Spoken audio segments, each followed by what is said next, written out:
Muy buenas tardes a todos. Señora Christine Lagarde, directora gerente del Fondo Monetario Internacional, autoridades presentes, señoras y señores, sean ustedes bienvenidos al Banco Central del Paraguay. Apreciada Christine, tu visita distingue al Paraguay y tu presencia realmente nos llena de satisfacción y estímulo para seguir construyendo el Paraguay que anhelamos, con progreso, con inclusión social y equidad. Como en muchos países, en la trayectoria económica de la vida independiente del Paraguay hemos tenido muchos periodos de altas y bajas. Las bajas principalmente explicadas por guerras, revoluciones o inestabilidades políticas que hicieron difícil armonizar intereses y establecer objetivos compartidos para lograr el desarrollo económico del país. En este sentido, la historia de las relaciones entre el Paraguay y el Fondo Monetario Internacional es reconocida como muy armoniosa, positiva y beneficiosa. Así, la cooperación técnica y a veces financiera de este organismo estuvo presente al llamado de diferentes gobiernos, sean en coyunturas de serias dificultades en la vida económica o en periodos de recuperación y auge del país. Permítanme simplemente recordar dos de estos episodios. Para contener la elevada inflación debido al desequilibrio monetario, el Banco Central del Paraguay acudió en el año 1955 por primera vez al FMI para un préstamo de emergencia. Al mismo tiempo, una misión técnica del organismo internacional trabajó en el país para la elaboración de un plan de ajuste financiero.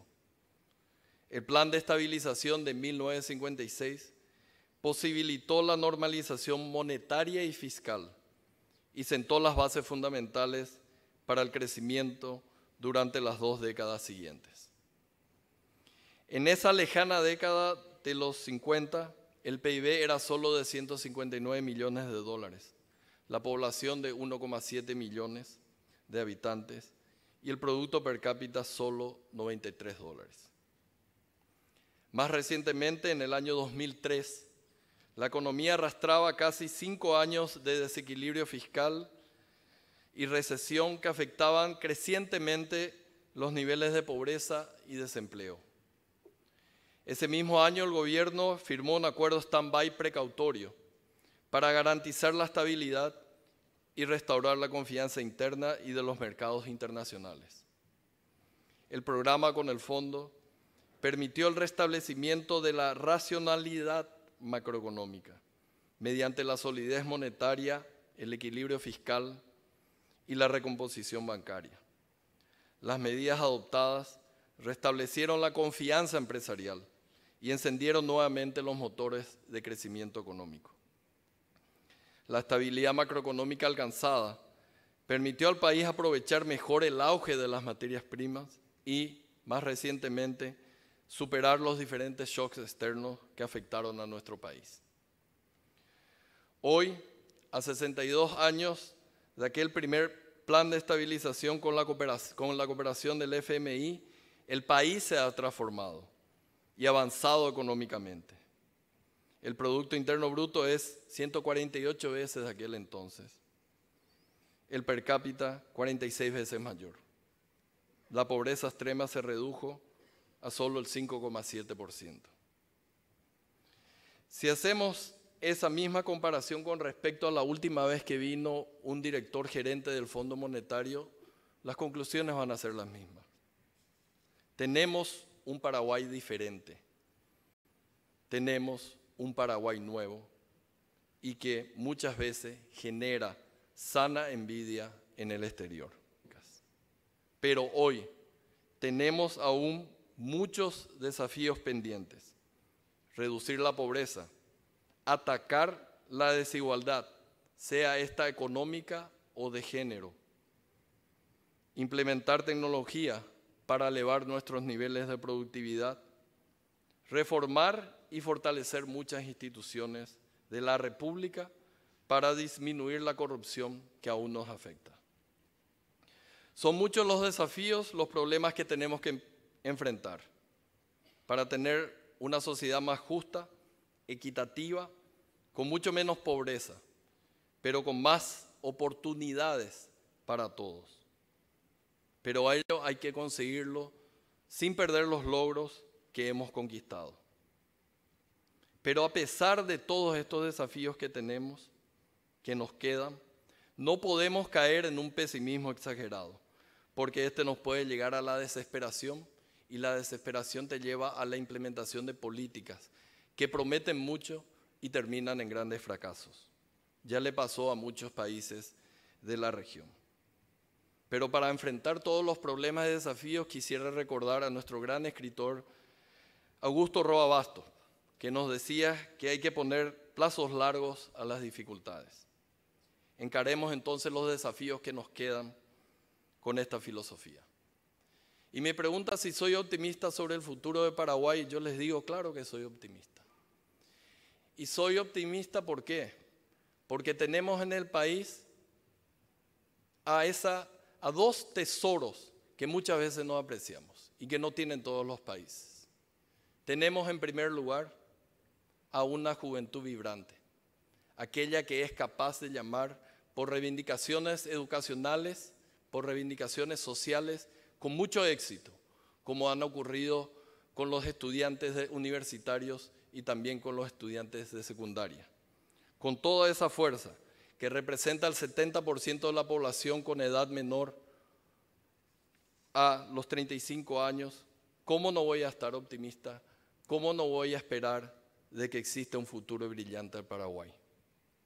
Y el segundo elemento por el cual soy muy optimista es quien, como dijo el Papa Francisco, al término de la Gran Guerra, siente que tiene que levantar al país, defender la fe, defender la cultura y defender su lengua.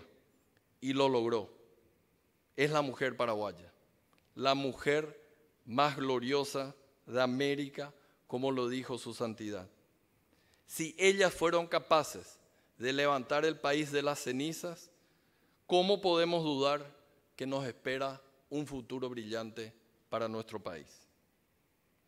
El país ha cambiado mucho, económica, social y políticamente.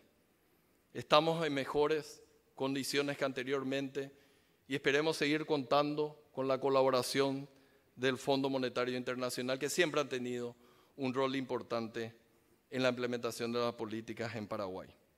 Hoy tenemos la convicción de que seguiremos construyendo una república con instituciones fortalecidas, progreso y justicia social. Y para tener justicia social es fundamental la igualdad de oportunidades. Y para tener igualdad de oportunidades es necesario garantizar una cosa que nunca debemos perder de vista: la educación para todos.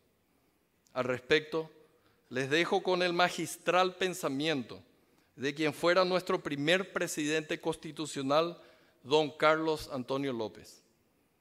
Las escuelas son los mayores monumentos que podemos ofrecer a la libertad. Muchas gracias y que disfruten del conversatorio.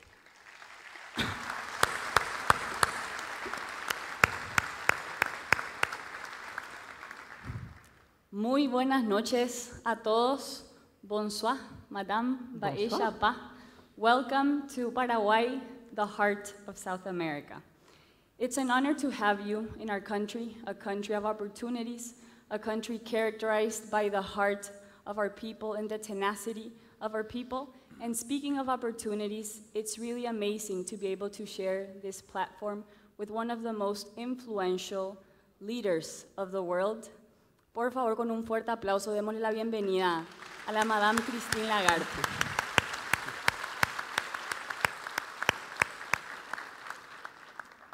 My name is Magali Cáceres. I'm currently Minister of Youth. I recently turned 27. I'm a dreamer, I'm an idealist, and more so, I am profoundly in love with my country, with Paraguay. I would also like to introduce a great friend and an extraordinary leader, Raúl Vera, former central bank president and extraordinary economist. So Raúl, you have the floor. Thank you. Thank you very much, Magali. Bonsoir, Madame Lagarde. Bonsoir, monsieur. Good evening to everybody. Good evening to the President of the Central Bank, Dr. Carlos Fernandez Baldovinos, to our Minister of Finance, Dr. Lea Jimenez. Good evening, other ministers of the government, members, directors, members of the board of the Central Bank, my fellow economists, and good evening to this impressive and very young audience. I'm deeply honored to be here tonight, really.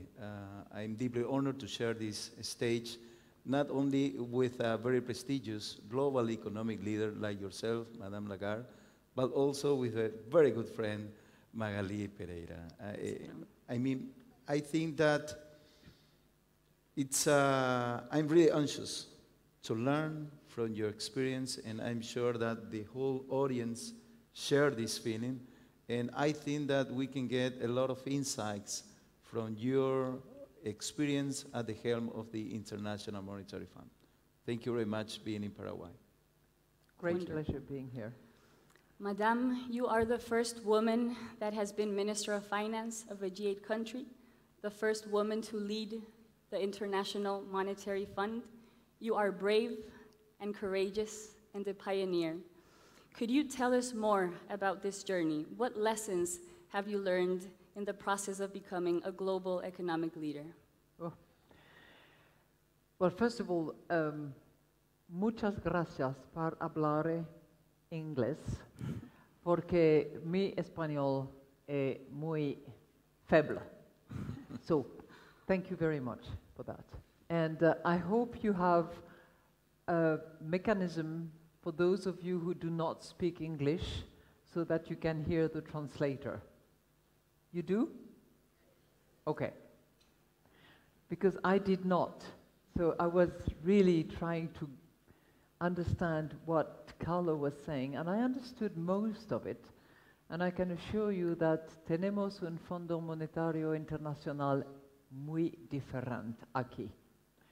Just like Paraguay. So my journey, what did I learn along the way? First of all, I learned that you have to be able to switch gear and move from one job to the other. I was, for a long period of my life, a practicing attorney. I was a lawyer by background. I then became a manager of a very the largest international law firm in the world at the time. So I went from the practice of law, facing clients, to actually trying to manage a group of 600 partners in an international law firm, which is like herding cats, because they all think that they're much smarter than you, and you have to let them accept that you are not smarter, but the view that you have is actually going to be theirs. So it's tricky, and it's not very different from politics in many ways. Then I moved to being in politics, drafted by President Chirac of France to join the government, and then moved on from there to becoming Minister of Finance at a time of big economic crisis. And from there, I moved on to becoming an international public servant when I joined the International Monetary Fund as its managing director. So the first thing I learned is you have to reinvent yourself. You have to take risk. You sometimes have to jump ship and move into a new environment, you know, from being a lawyer to being in politics to being in international public service. And every step of the way, I learned again. That's what I mean by reinventing yourself. And I think that is a lesson that applies to many of us.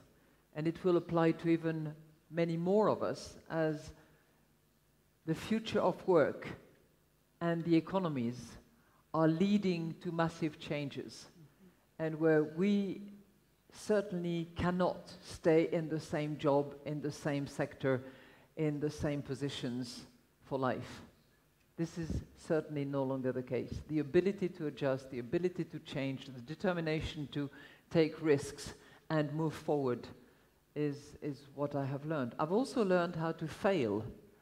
And I have failed in my life. I certainly was aspiring to joining a big public service school in France, and I failed the exam to get in. I failed twice, actually. And you learn from that, and you move on. And you certainly should not be burdened by a sense of failure, and you should take the positive out of it and bounce back into something different. And you have to assume that where you failed, you either didn't take the necessary steps to succeed, and I was in love first time around, so I didn't do much homework. Or it wasn't for you, and your destiny is taking you somewhere else.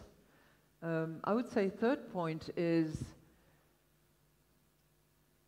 don't give up on your dream. You said you were a dreamer. And I've always held the view that a woman, just like a man, can achieve their dream. And when the obstacle or the hurdle or the opposition, resistance is so hard, again, don't exhaust yourself with that. Those people erecting barriers and resistance and obstacles do not deserve you. Move on to something else. Finally, what I learned is that you get nowhere without hard work. You can succeed once with a bit of luck, but you're not going to succeed for long. And certainly my experience is that hard work strengthens your luck. You need a bit of that as well, but you get nowhere for a long period of time without solid hard work. And I always keep in my mind what, you were in the national football team. I was in the national synchronized swimming team. And my coach used to say, when it gets tough, and it does when you have to practice at that level, just grit your teeth and smile and get on with it. And that is something that I have always carried with me and which helps on occasions, especially when there are nasty people around. I grit my teeth and I smile. Thank you. Thank you, Madame. Fantastic.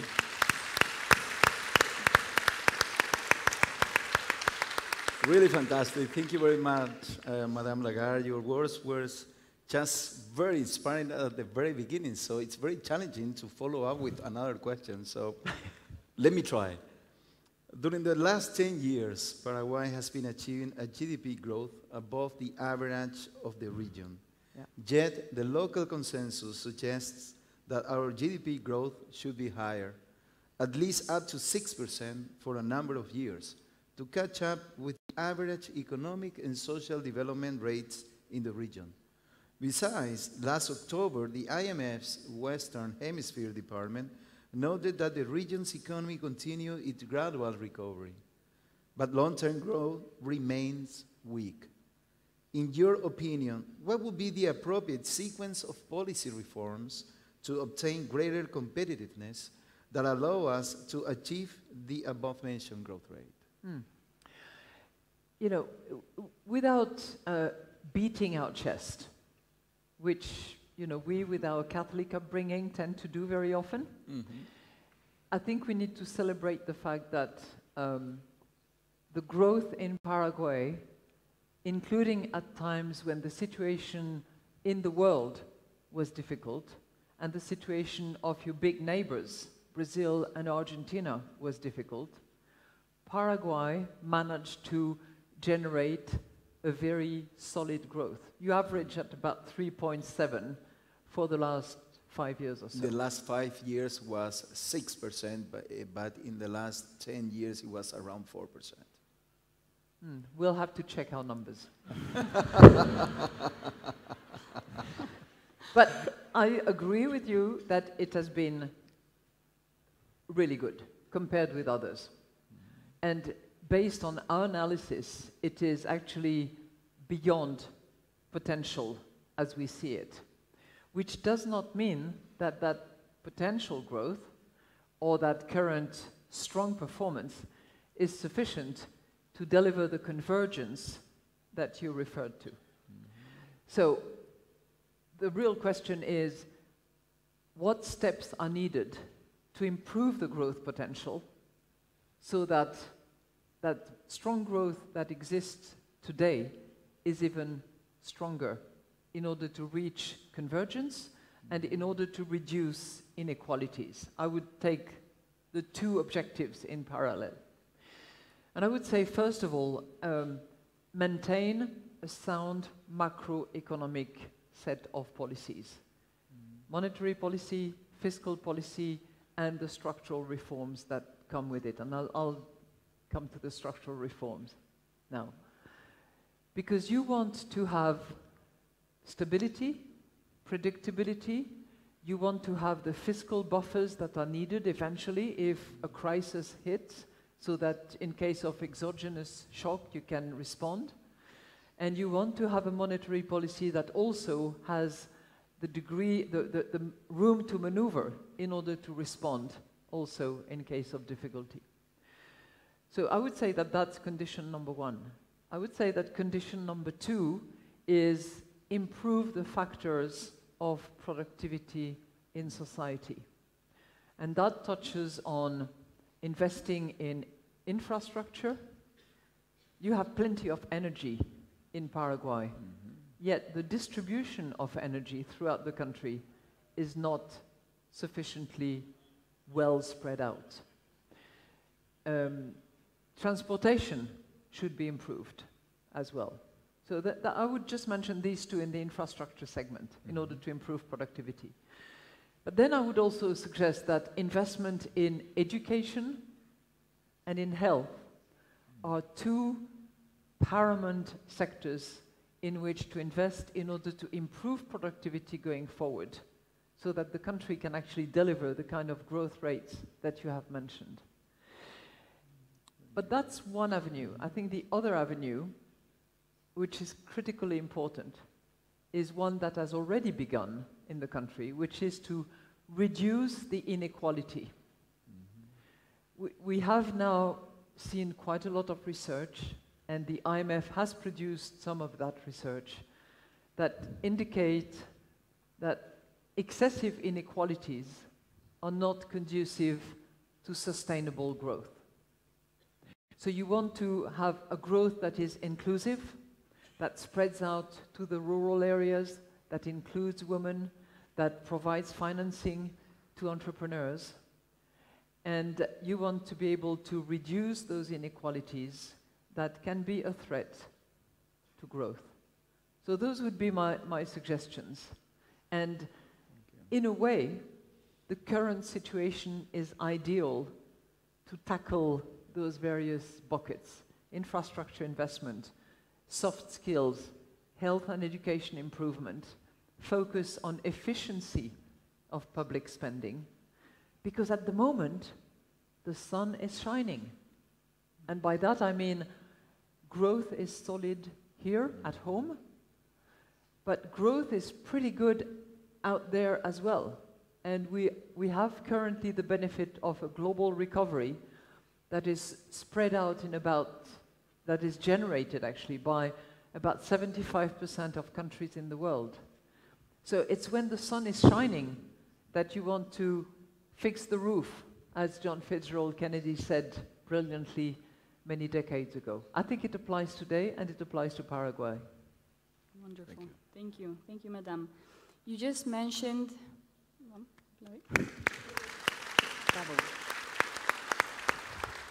Madame, you just mentioned sustainable and inclusive growth and development.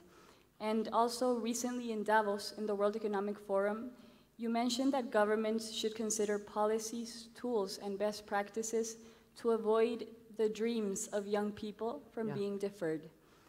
Paraguay, as Raul has mentioned, has kept solid macroeconomic policies for the last 15 years, yet the challenge remains in promoting an inclusive development, one that leaves no one behind, more so considering that approximately 60% of the population is below the age of 30.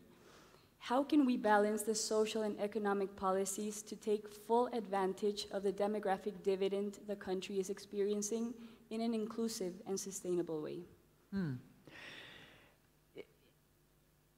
The point I was making in Davos is that we need to beware of the dreams of young people who in the best cases are delayed and in the worst cases are buried. And we have seen the situation in post-financial crisis, the big recession that we had in the 2008 and following. We have seen the situation in Europe in particular, where the gap between the young people and the more mature people has actually widened during the post-crisis period.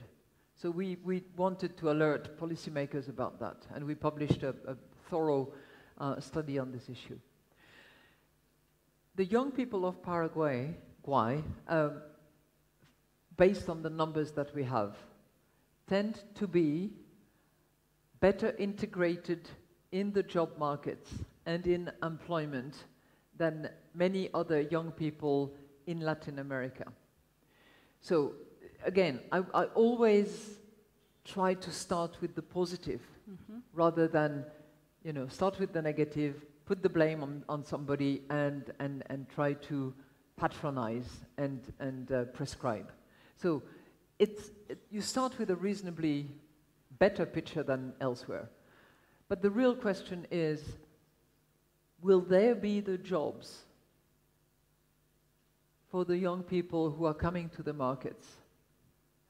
And if those jobs are coming, will the young people have the skill set to insert themselves in the job markets? And I think those are two vital questions that any policymakers, presidential candidates, new members of parliament and senate, have to have at the forefront of their concern. Where are the jobs? Where will they come from? And are the educational system in the country apt to equip young people with the skill sets? And many countries around the world are struggling with that issue. If math was not a science. Ew. Anyway, so go for STEMs. Yeah, probably so, and certainly for women, because there is a shortage of us in that particular category. But many top educational experts also suggest that soft skills, the ability to relate, the ability to reach out, the ability to do those things that will not be substituted by robots in 20 or 30 years' time, is also an area where we need to develop a skill set. So that's what I think is needed. Well, thank you very much. Madame Lagarde, the financial inclusion is an essential goal in the economic policy framework. Besides, fintechs today offer platforms that has facilitated the access to financial services and also defining a notable boost for digital banking. On the other hand, regulations has evolved with stronger requirements for financial intermediaries that also face a more challenging scenario with non-banking institutions, shadow banking, and with narrower financial margins. What do you think about how to achieve a balanced perspective of financial inclusion whilst promoting innovation in financial services and at the same time to preserve financial stability and integrity? This is a tough question. So, what we've learned from the financial crisis in 2008 is that lack of proper regulation, lack of proper supervision could actually precipitate a crisis that did not only affect the financial sector, did not only affect one country, but affected entire economies and spread out like a wildfire around the world. So back in 2009, the early days, all the leaders of the world decided that no product, no market, no operator in the financial sector should be left without regulation, without supervision. And I think that that statement that was made at the time of, I think, the London G20 is something that we need to constantly have in the back of our mind. Now, you will say, this will guarantee stability. If we have good regulation, good supervision. What about innovation? What about financial inclusion? Mm-hmm. Well, my suggestion is that financial inclusion, whether it is propelled by digital banking or e-banking, whether it is supported by telecommunication tools and actors that are venturing in the banking and in the financial sector, should be encouraged, should be welcomed, but should also fall under regulation and supervision. That would include, for that matter, financial literacy and consumer protection. So I think that everybody has to play a role.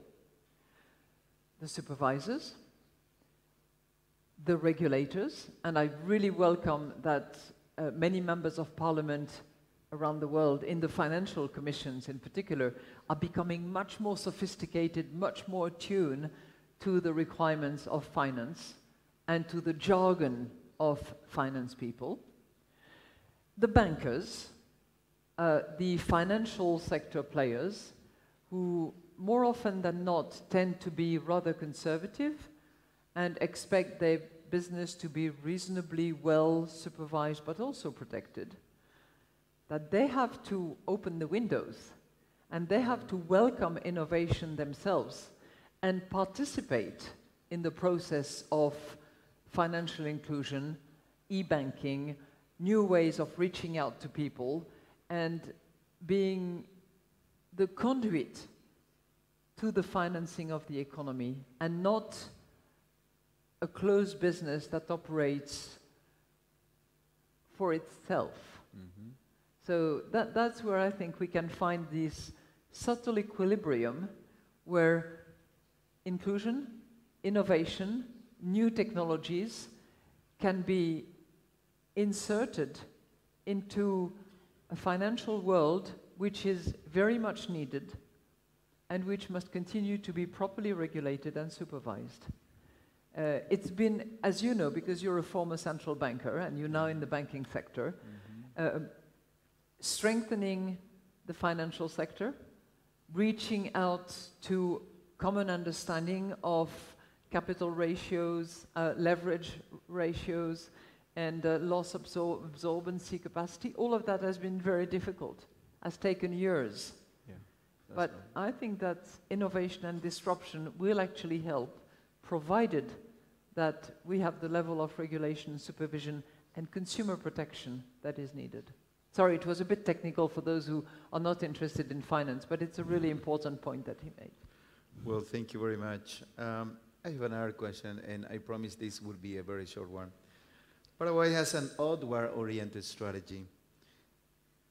What would be your recommendations to keep Paraguay on top of the interest in the region and in international markets to be successful in our international integration?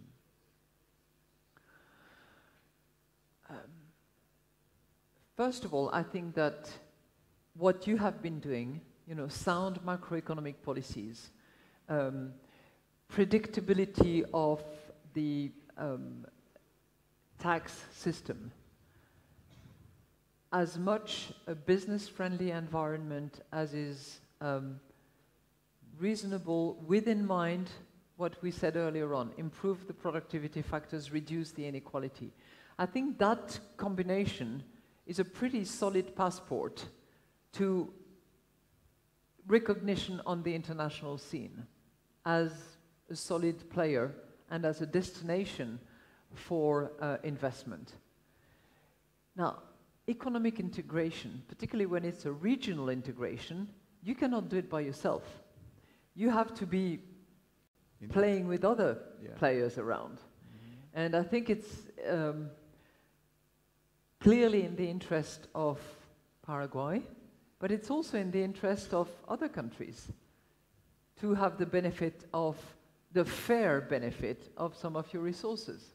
When I see the Utaipu Dam and the way in which it was initially structured, the way in which it integrates in a way with Brazil, and the way in which, terms will be renegotiated in a few years' time, that's an element of integration. And I think integration requires that you identify your strength and that you play to your strengths in order to participate in a larger market, essentially. But it goes through entrepreneurs, it goes through young people. I mean, you have studied abroad, and clearly an integration at the level of young people in educational circles is also critically important. Definitely. Thank you. Thank you, Madame. You have also been a pioneer in the participation of women in public policy and economy. In the case of Paraguay, President Cartes has appointed young women in key ministries, such as the case of Ms. Lea Jimenez, who's the first woman to be Minister of Finance in the country and also the youngest one in the region.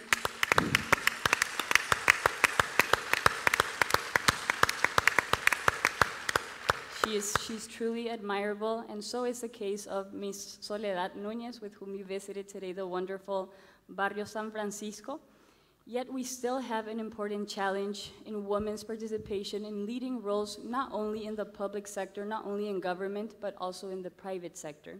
So the question, Madame, is how can we promote women's participation in the economic and political spheres? And not only women, but also young people as well.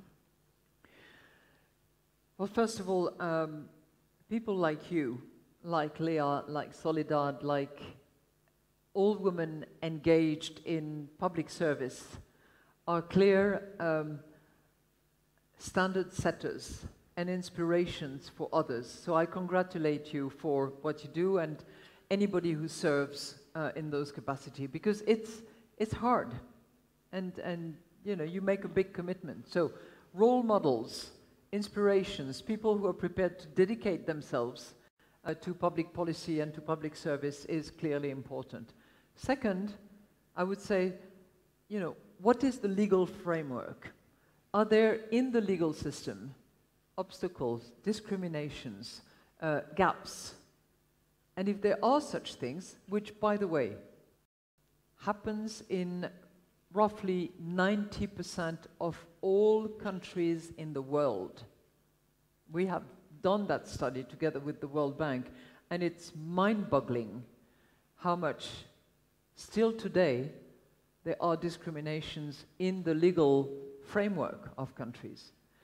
So I know there is, I'm not doing politics here, that's previous life, but I know that there is a law on equality that is pending in Parliament, and I really hope, if it's a good piece of legislation, that it will be voted upon.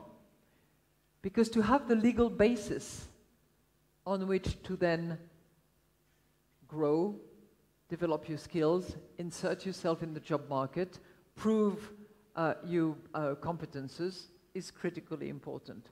So role models, legal framework, elimination of the discrimination.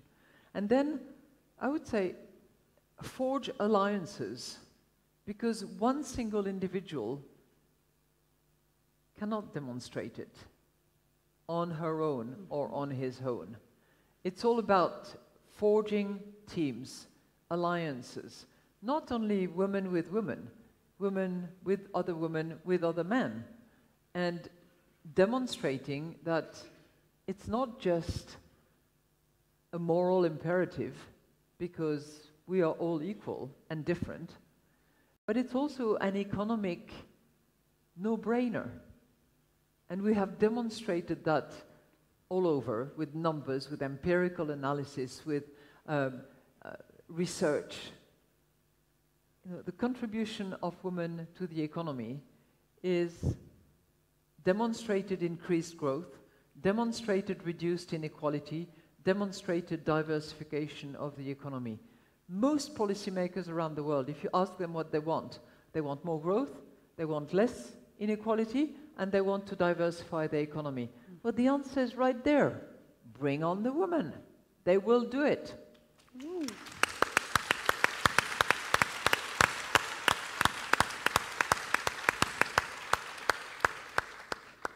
Madame, you just mentioned the importance of role models, and I think you are a role model to many of us, not only women, but also men, so thank you. Thank you for that. My next question, Raúl, if you may allow this. Paraguay is a country of opportunities. It's something that we take great pride on. We hold numerous assets and resources, which include clean energy, water, food producing capacity, of course, a demographic dividend and optimal climatic conditions. Today, innovation and technology build upon these assets to transform economies. Given our strengths, given the strengths of Paraguay, what can we learn from international experiences in growing our economy through innovation and technology?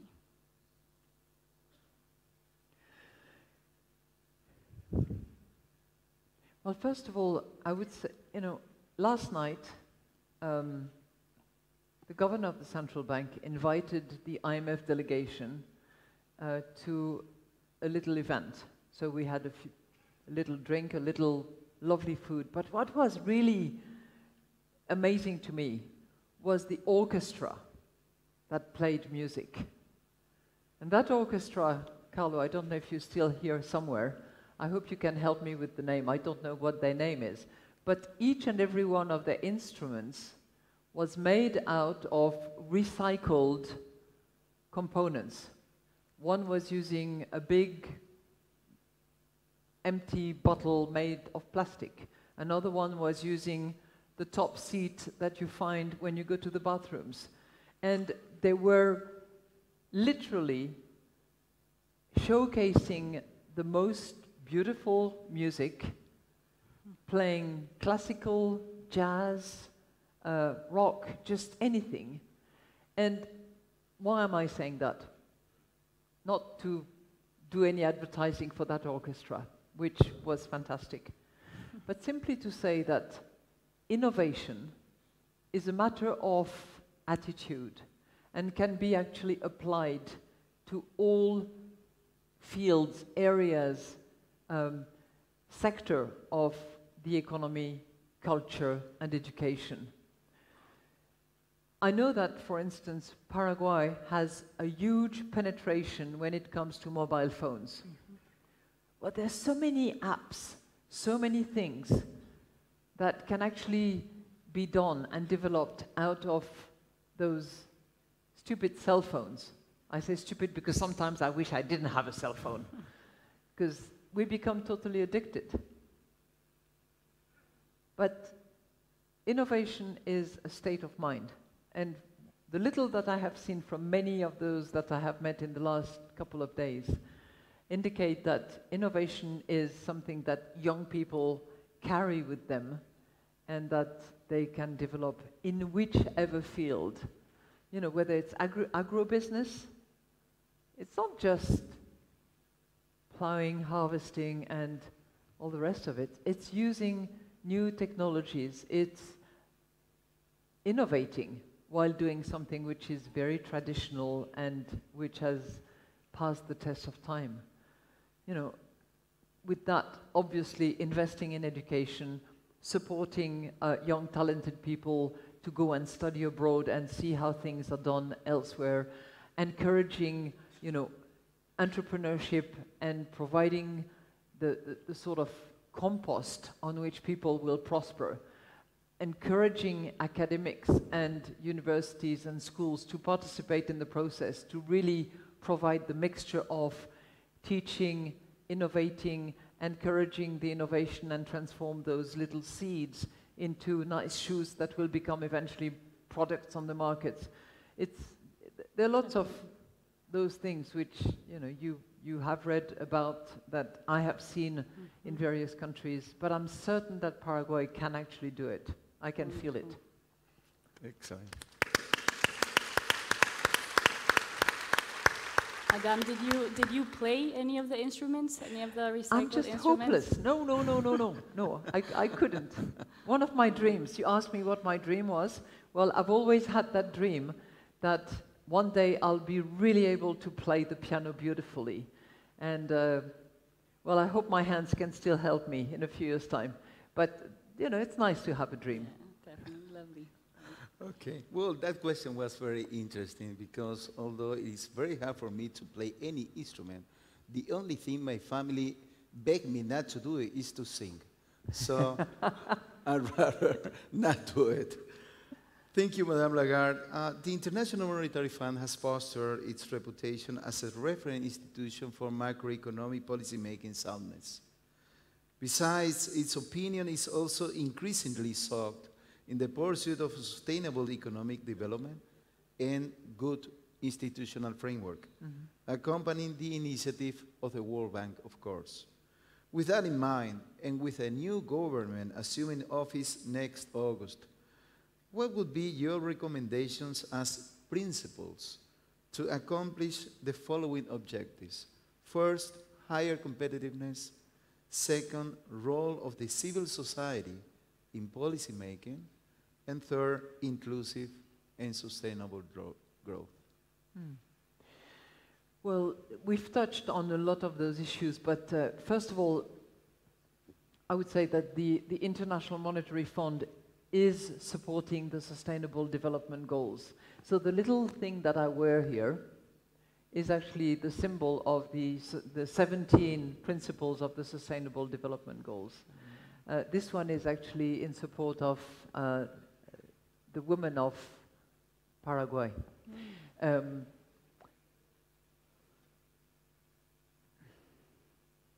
Sustainable development goals, to the extent that, you know, macroeconomic policies are concerned, include stability, financial stability, because without financial stability, the poor people are the first one to suffer. When you have high inflation in a country, who is suffering the most? The poor people, not those who are. So I'd say that fiscal financial stability all over, I think, is a precondition. Second, as I said earlier on, look at the inequalities and work on reducing them so that growth can be sustainable and you can build over time.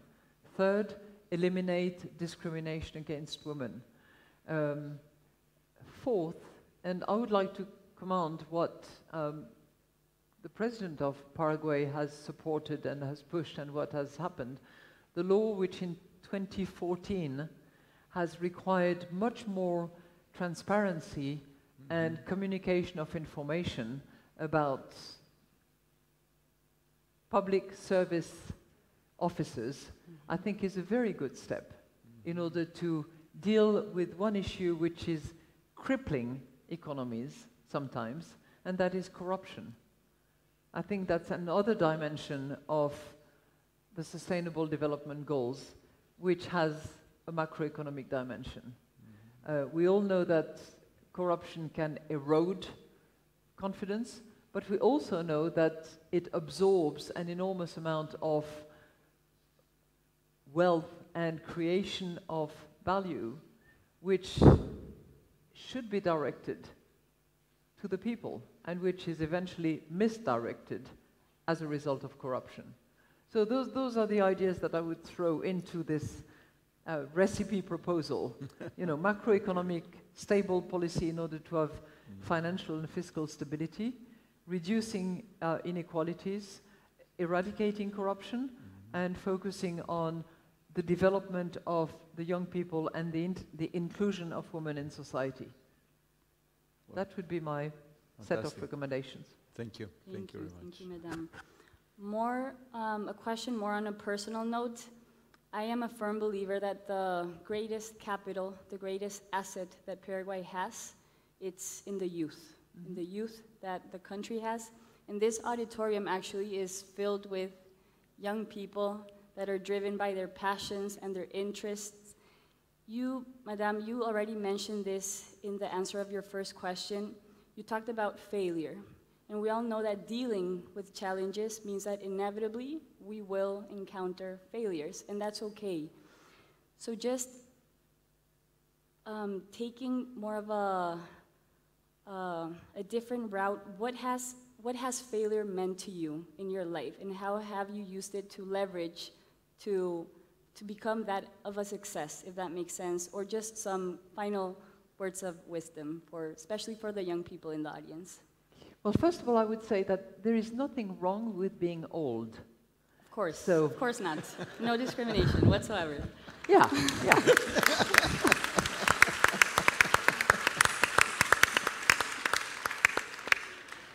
Because while we celebrate youth, and we should make sure that they bring all the energy and they are welcome in society and find jobs and challenge all of us. It's fine getting old, and it's fine being old. So it's a great journey in life to move from one stage to the other. You would agree with me, both of us, absolutely, right? Yeah. Absolutely. Okay. And we can all contribute and help each other. So back to failure.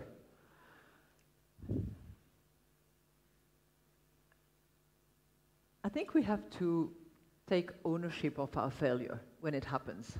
So we should not, the natural tendency is to be in denial. It's not my fault, it's somebody else's who did not do this, did not offer that, did not provide this. The professor we had did not really cover the subject of the exam that I failed. Denial is the natural, instant justification. I think the first thing we have to do is say, I own this, and I owe it to myself, it's mine, and I'm going to have to deal with it. And after the denial, we go through a phase of depression, because it questions your ability, your energy, your aspirations, and you also have to get over that depressed phase, and you have to either decide that you're going to try again in that same field, and this time, you know, work harder or get the right skill set or spend more time on it or harness more equipment, tools, capital, whatever is needed. Or you're going to say, this was not for me, and I'm going to look elsewhere, but it does not, as a result of that failure, diminish my ability, my self-esteem, my capacity to generate happiness, love, confidence for others and for myself. So I would say those are the 3 steps.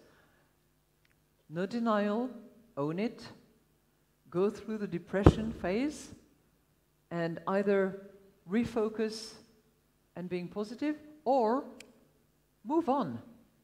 They don't deserve you. You can do something different. That would be my, sort of what helped me and what I have tried to pass on to my children to help them. They found their way without me.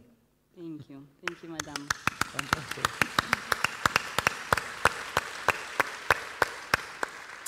Thank you very much, Madame Lagarde. And More questions? I have one last question, I promise. During the last 70 years, and particularly after the Bretton Woods Conference, the global economy took advantage of the benefits of international trade for economic growth.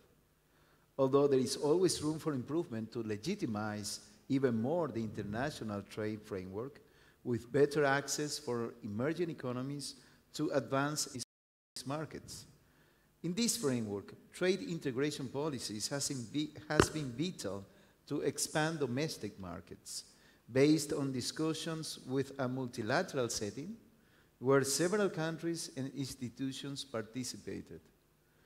What would be your recommendations for Paraguay as an emerging economy to face the new challenges that suppose the apparent threats to multilateral negotiations and trade integration agreements that are arising in developed economies. That is the new protectionism that we are facing recently. Well, you know, when we look at what has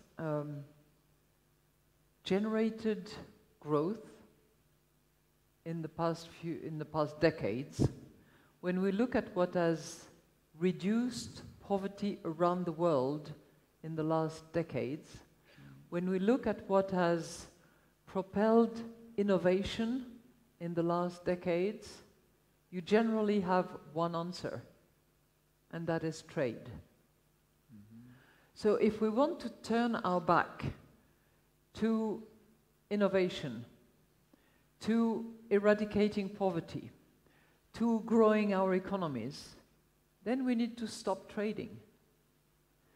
But as Montesquieu,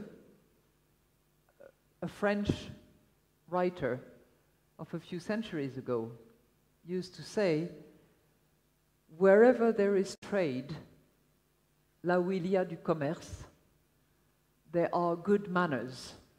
Il y a de bonnes mœurs. Trade is not only helpful for economies, it's also helpful for relationship. And I think that whether you are from Paraguay, or whether you are from France, or whether you are from anywhere, I think our ambition should be to develop international cooperation, to support trade, and to make sure in that process that it benefits all and that it is fair. I think the two conditions are interrelated. When I say it benefits all, within countries, it's a fact that because of technological change, because of trade, some people have been excluded. Some people have lost their jobs. Some people's sector, factory, processes have become obsolete. And that we need to address. So trade has to benefit all, meaning that for those people, special efforts must be made. And those who have benefited from trade must make sure that those who are losing out as a result of trade receive the training, the adjustment, the safety net that is going to help them. And it is in that sense that trade has to be fair, and it has to be fair for those in the country, and it has to be fair between countries.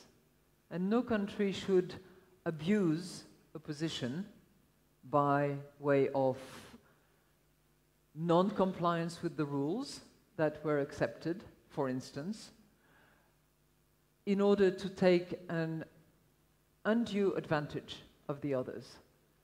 So I think those were the principles that were the backbone of the Bretton Woods institutions, whether it was the International Monetary Fund, the World Bank, later on the GATT, subsequently becoming the WTO. And I think that we need that international cooperation in order to reduce the gaps, in order to reduce the losses that I have just referred to. And Paraguay was one of the original founders of the IMF. You know, the articles of the IMF were signed by Paraguay in 1945, you know that. So it's one of the founding fathers, or mother. Well, thank you very much. I think, Magali, that we learned a lot. Your Definitely. answers, Madame Lagarde, were very inspiring. Also, your question, Magali, were very enlightening. And so I do appreciate very much the effort you just made in trying to get the best of such a leader like Madame Lagarde. Now we have a couple of minutes to receive some questions from the audience. From the audience, yes. Agradecemos a la señora Lagarde y a los moderadores por los temas interesantes discutidos. Seguidamente escucharemos preguntas de jóvenes universitarios. Wait. Thank you. I don't like when people touch my ears too much. You're not the only one.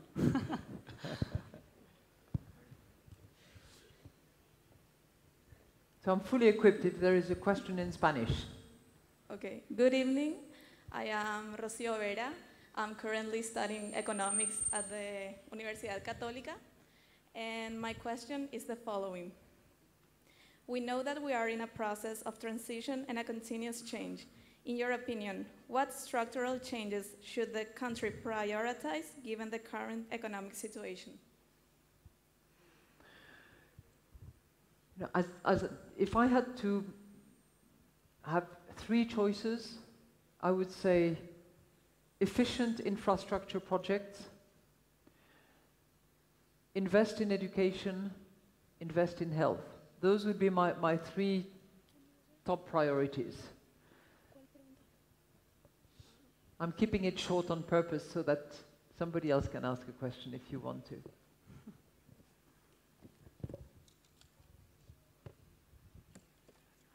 I think we have another question. Buenas tardes, mi nombre es Mayra Pardo, estudiante de la carrera de Economía de la Universidad Nacional de Asunción, y la pregunta sería, ¿qué impresión se lleva de los jóvenes paraguayos?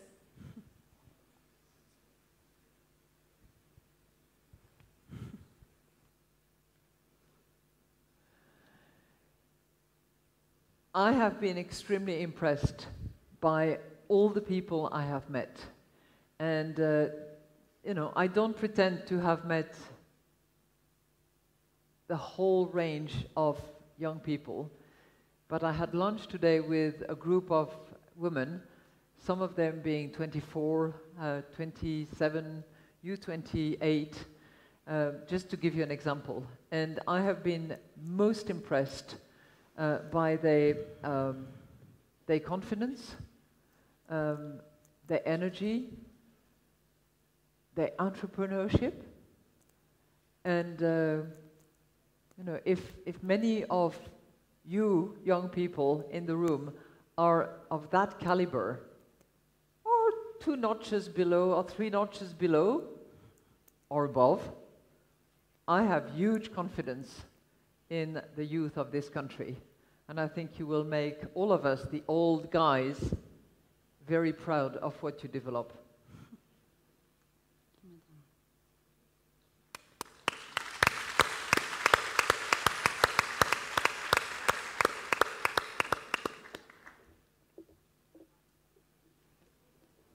Christine, thank you very much. I'm going to do it in English. I did it in Spanish before, and then they didn't translate, so you missed all my speech. So no, but I heard that you said you're not going to hire me anymore. You said we had a very harmonious relationship, and I couldn't agree more.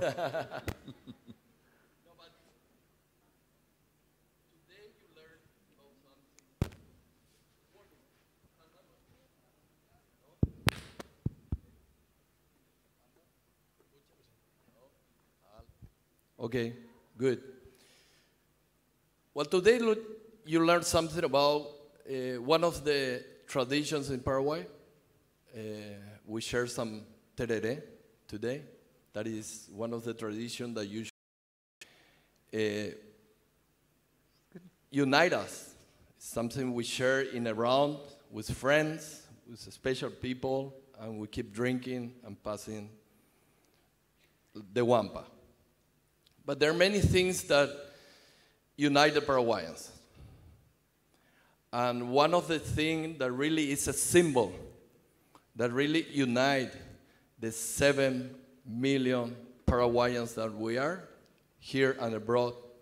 This is something that we're going to give to you, and Leah is going to give to you, for you to have one symbol that really, I think, the crowd here will applause when they see, and it's very special, and that's the reason why we wanted to give it to you. La querida albirroja.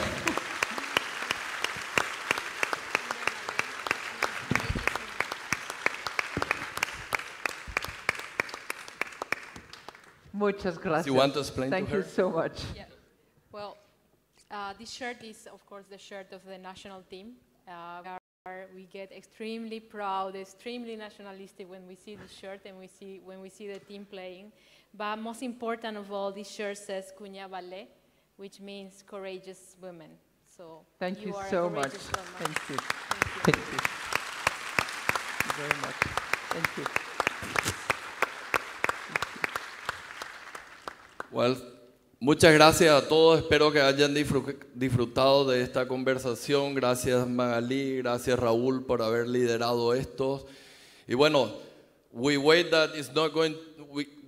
I hope that we don't have to wait another 24 years until the next MD comes to visit us in What do you Paraguay. mean the next MD? I might be the next one. Thank you. Gracias a todos. Gracias. Vamos a hacer una selfie. Sí, claro. Si se pueden quedar un minutito más para cerrar el evento con una selfie con la madame. Madame, let's take a selfie to make it Facebook official. Okay, sure. So don't move. With your jersey. We're all going to be on that one. Aquí. Wait. I need to put my...